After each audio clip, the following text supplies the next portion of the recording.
NASA claims a savings of $26 million using RCM, according to their 2008 RCM guide. But how can RCM benefit your organisation? Well, RCM improves safety by thoroughly analysing risks and taking proactive action where it's required. Initially, costs increase for systems, training, analysis, but over 2 to 3 years, repairs and maintenance costs decrease as failure prevention improves, the guide suggests anyway.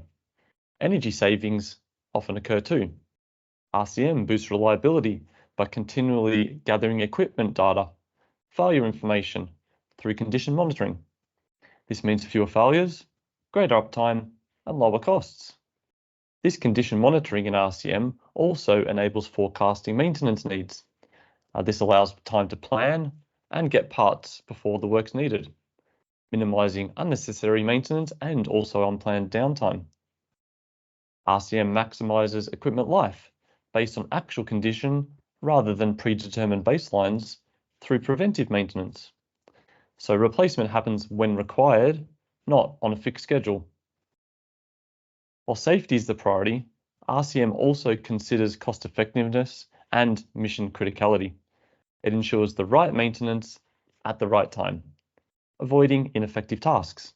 So in summary, RCM improves things like safety, security, reliability, planning, efficiency, expense.